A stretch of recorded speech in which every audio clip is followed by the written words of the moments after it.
All right, everybody, it's your boy Genius out at the range. What would it be without a little bit of controversy? It sounds like a song I might have heard before. I'm not really sure. Either way, before I get started with this video, just want to up front, as always, invite you to know Jesus Christ as your Savior. If you've not heard it, if you have heard it, or maybe you've heard someone say it, but it's never been introduced to you, and you just don't know what that means, or you just don't care, maybe you don't believe it, be bold enough to let me share the good news of the gospel of Jesus Christ with you. If you don't want to accept it, that's your free will.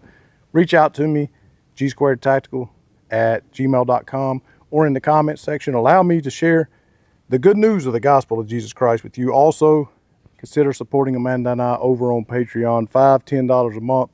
It does auto renew, but you can cancel anytime. There's no obligation there. And also, the most that we would get is for you to go over to our website, gsquaredtactical.com. Click on the three lines in the corner. When the screen pops down, it'll say support the channel. You pick a tier. You can wipe out the price beside of there and put in what you would like to make. One-time donation, you know, $250,000. I mean, $25. What? Anyway, it would help a great deal. And we have hats, shirts, all of those types of things as well. And you have our word, it'll all go back into the channel to do what we do. So I have the Kimber 2K11 back out here at the range today. It is extremely hot out here, okay? And I've been thinking about this, and I have my 147 grain Winchester jacketed hollow point here. And so I said I was gonna clean this gun, okay? I said that the other 2011 platforms that I shot, that I did so 400 or 500 rounds, then I cleaned them and brought them back out here. And that is true. That is what I done, okay? And I was going to clean the Kimber after getting it out to 500 rounds without cleaning it. And I decided I'm not going to do that, okay? With the issues I've had with Kimber in the past, and I say the past, you know, let's leave it back there. I just like, you know what? They told me I had to run 95 grain through my old 1911s that I paid a fortune for in order for it to function. Anything seemingly more than 115, it wouldn't function.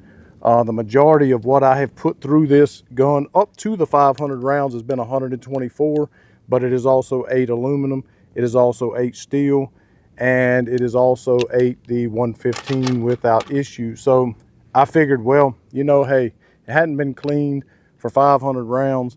If I can put 17 rounds of 147 grain jacketed hollow point through this thing, right? Being a heavier round, okay, and it'll run that having not been cleaned for, you know, 500 rounds. And as I said, it did come from the factory super, super wet, like real wet, okay? So, you know, that, I mean, there was really no need. I don't know what it was, if it was lubrication oil, I don't know, just oil to protect it. I don't know, don't care. I treated it just like my other guns. It is super, super dirty. But I thought, well, if it'll run this heavy round, okay, with it, Kimbers of the past being ammo finicky, after having shot it 500 rounds, and I'm going to shoot it more. I might might just shoot it till it stops without cleaning the gun, just to see, because I am extremely impressed with how this gun has held up.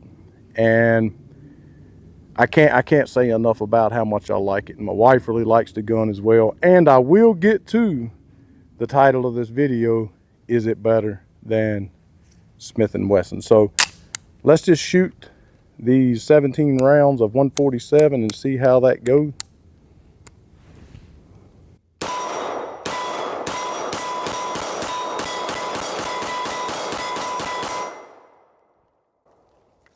That was unbelievably smooth.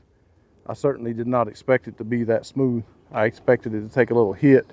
I don't know if you seen that little flinch there at the beginning, you know, but here we go.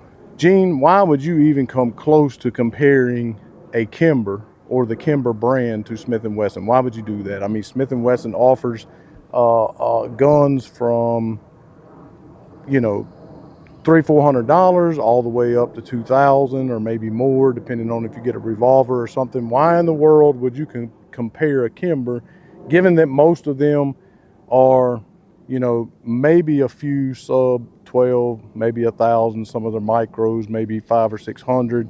But for the most part, they make very expensive guns. So why would you say, is it better or not? Well, if you watch some of the other videos on this, and I invite you to go over and check them out, you would have heard me say several times while reviewing the gun that Smith Wesson, for me, in the past 5 years, I have so many warranty claims with them. At this point, it's almost insanity, okay? And I keep buying them. I just bought a Volunteer, okay? Their FPC is one of my favorite PCCs under $700-800. I've said that before, okay? It's been flawless for me. So is the Bodyguard. It's in my pocket now, getting sweat on, okay? I'm not a Smith & Wesson hater. I'm just telling you because I keep buying their stuff, right? I just bought the Spec Series V. The machining on it was horrible. The grip module, the inserts they put in it, just like an afterthought, okay? Just poor machining, poor quality in that area. But the gun did function. It functioned suppressed. I've had no issues with it functioning, and it is a very fun gun to shoot, okay?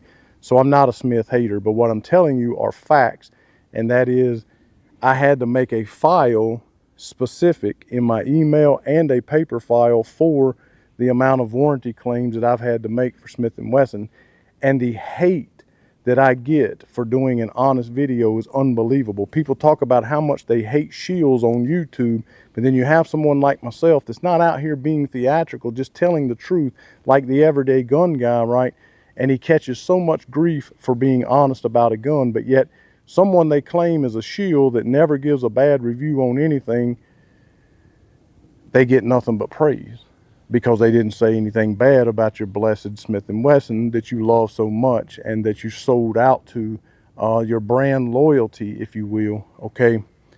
And it's just crazy to me. It's crazy to me how much hate I received for telling the simple truth. I mean, a sight literally broke in half on camera, slow-mo, flew off the gun, and what I was told was, you kept on shooting.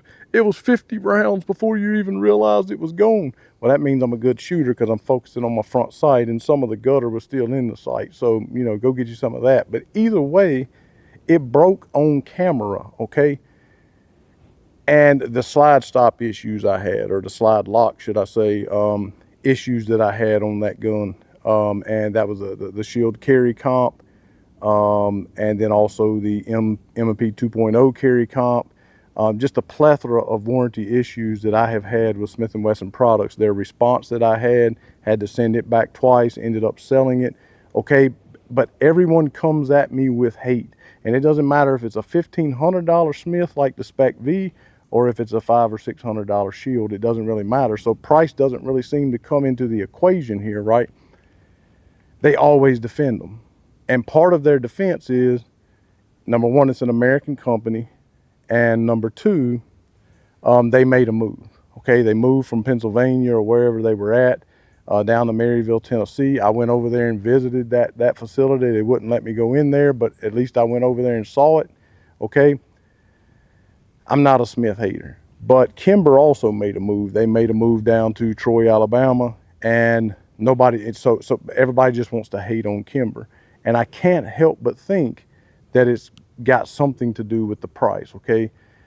It's no coincidence that when I put up a video on a Taurus, it'll get quadruple, sometimes 50 times the number of views than will, say, I don't know, a Kimber or a Dan Wesson, or I don't know, even a Glock in a lot of cases. There's a reason for that, and it's because it's a $250 pistol. So what people do a lot of times, I believe this, is they see someone with a $1,500 or $2,000 pistol.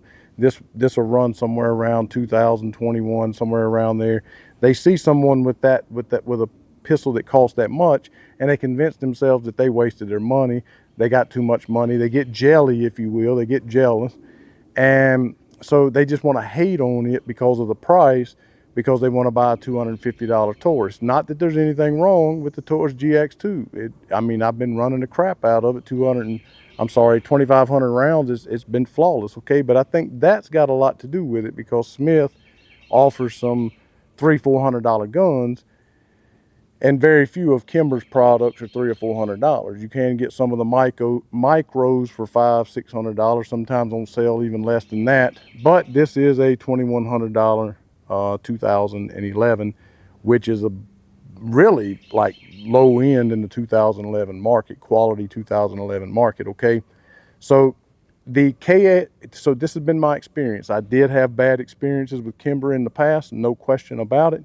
But my experience since then, okay, since I swore I wouldn't anymore, I got a couple 2011s, 1911s, they were horrible. A couple of micros, a 380 and a 9, both horrible. They just wouldn't reliably feed or function. Even with the good ammo they told me I needed to put in it. The sweat out here is insane. But either way, it just wouldn't function. I said I wouldn't anymore. So about 4 years ago, I bought a KHX. I don't know why. I just looked at it. It was sexy, as most of their guns are. I picked it up, completely flawless gun. 45 ACP. I'm like, okay, maybe. Okay, we'll see what happens, you know, and it continued to be flawless, okay? Then I went out and I picked up the R7, the Mako, okay, the original one, the one everybody said looked like a high point. It was a little awkward looking and awkward to hold and stuff like that, but when I took it to the range, it shot phenomenal, like most Kimbers do if they worked in the past. They were very reliable and very accurate, super, super easily accurate, okay? And it was flawless as well, okay? When they came out with the Mako R7, I'm like, carbon compact, I'm like, oh, dude, totally, I have to have that. It became one of my favorite pistols, in so much that I loved it so much, recorded about it so much that they put my video on their website, one of my videos anyway, on their website, okay? I carry that gun often, love the gun. Anyone that has went out and picked up a carbon compact, a R7 Mako carbon compact, they have messaged me back in the comments telling me that they were thankful that they decided to go with one at my recommendation, because they absolutely love it, okay? So that was 3 pistols back to back that were great, okay? But then we have this one. This one comes along. So this would be the 4th one.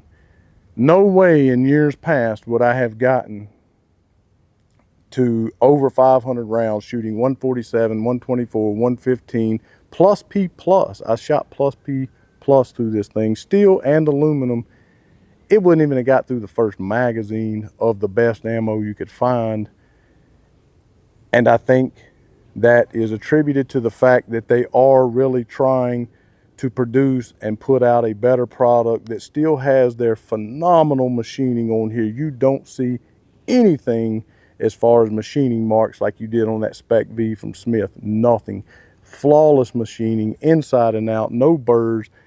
And that's the way Kimber has always been. They make beautiful, flawless looking guns. They just didn't function in the past. They would not reliably feed. Everything about this gun is phenomenal and well done and looks great. And it is also functioned flawlessly, okay? So with that being said, okay, and the last 4 Kimbers that I've had has been flawless, and I haven't had 4 Smith & Wessons in a row that has been flawless. Not even 2 for that matter. Maybe not even 1 actually. Maybe the 380, and then I took a couple that I had to send back for warranty, and then the FPC, and then the response, and I had to send it back, okay? So I don't even know if I got through more than 1 gun without some type of warranty issue with Smith. So you tell me, Smith & Wesson made a move, poor QC. Their QC is horrible. I'm telling you right now, it's the facts. Just like I said about the RXM from Ruger, that would be a bust and it wouldn't be what everybody said or thought it would be. I believe that they're seeing that come true before your very eyes. I believe the same is going to be held true about Kimber, and they are going to be producing reliable quality products from this point forward. Have no reason to believe differently, and I do hope that Smith & Wesson gets their act together. But for right now, for me anyway, and my experience, I'm going to say that the new Kimber of the last 3 or 4 years is nothing like the Kimber of past, and the Smith & Wesson of past is nothing like the Smith & Wesson of now, in a bad way. And for right this moment, in this moment in time, the Kimber that I've had, the last 4, better than Smith & Wesson. Tell me what your thoughts are. Let's argue about it in the comments section, no problem. Thanks so much for watching. As I mentioned already, support us on the platforms available. Hit the thumbs up and subscribe if you can't do anything else. And as always, to God only be the glory.